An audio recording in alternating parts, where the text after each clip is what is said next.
C'est lui l'effrayant génie? Il n'a pas l'air si terrible sur ce dessin. Non, l'effrayant génie, c'est une invention romantique. C'est Chateaubriand qui a écrit ça. Il y avait un homme qui, à 12 ans, avec des barres et des ronds, avait créé les mathématiques. Cet effrayant génie se nommait Blaise Pascal. Ah oui, je comprends. Créer les mathématiques à 12 ans, il y a de quoi avoir peur. On est vraiment sûr qu'il a fait ça?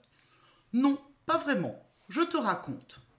Dans cette famille, il y avait 3 enfants. L'aîné Gilberte, Blaise et la petite dernière Jacqueline.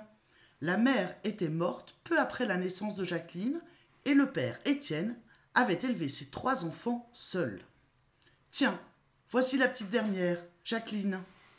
Elle était encore plus croyante que son frère. Elle était rentrée dans les ordres. Oui, à l'abbaye de Port-Royal. Toute la famille s'était convertie au jansénisme. Même que la fille de Gilberte avait été sauvée d'une infection oculaire par une guérison miraculeuse. Mais pourtant les jansénistes n'étaient pas très bien vus du pouvoir royal, non? C'est vrai, et ça explique en partie que quand la sœur aînée Gilberte a écrit ses mémoires sur son frère, elle a eu un peu tendance à en rajouter. Et en clair, elle jouait du pipeau aussi bien que son frère du triangle. Et tu te crois drôle? Écoute plutôt ce qu'elle raconte.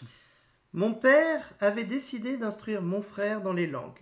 Et il savait que la mathématique est une science qui remplit et qui satisfait beaucoup l'esprit. Il ne voulut point que mon frère en eût aucune connaissance, de peur que cela ne le rendît négligent pour le latin et les autres langues dans lesquelles il voulait le perfectionner. Ah ouais, je vois. Interdisez quoi que ce soit à un enfant, et il va poser des questions. C'est ça.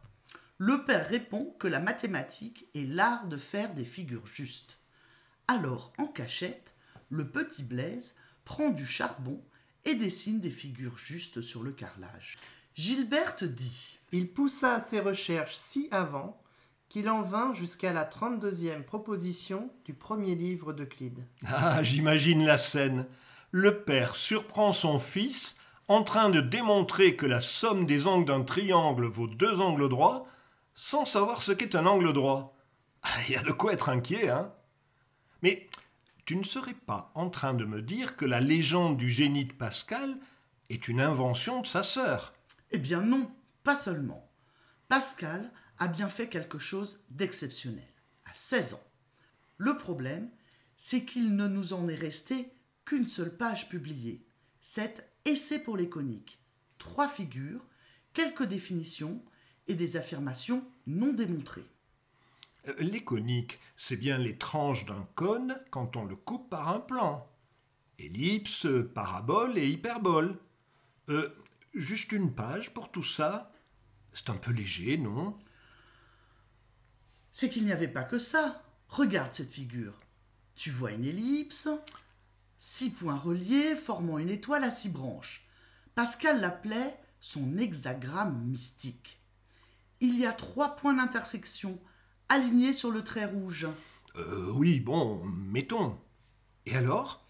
Et alors, à partir de là, Pascal avait écrit à 16 ans un livre de 400 pages dans lequel non seulement il redémontrait tout ce qu'on savait jusque-là sur les coniques, mais il allait beaucoup plus loin, des résultats qui n'ont été compris que 2 siècles plus tard.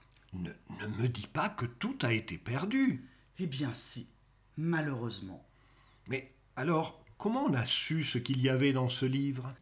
Grâce à Leibniz, 30 ans après, il s'est fait envoyer les papiers de Pascal par le fils de Gilberte. Il a lu le livre et il a pris des notes. Voici un extrait de ces notes. En haut à gauche, la date, janvier 1676. À droite, souligné, ces mots en latin. Hexagramme pascalien, mystique, comme il l'appelle. Et Leibniz n'a pas insisté pour que le livre soit publié? Si, bien sûr, mais rien n'a été fait. Et le manuscrit a fini par être perdu. Mais c'est ça qui est effrayant.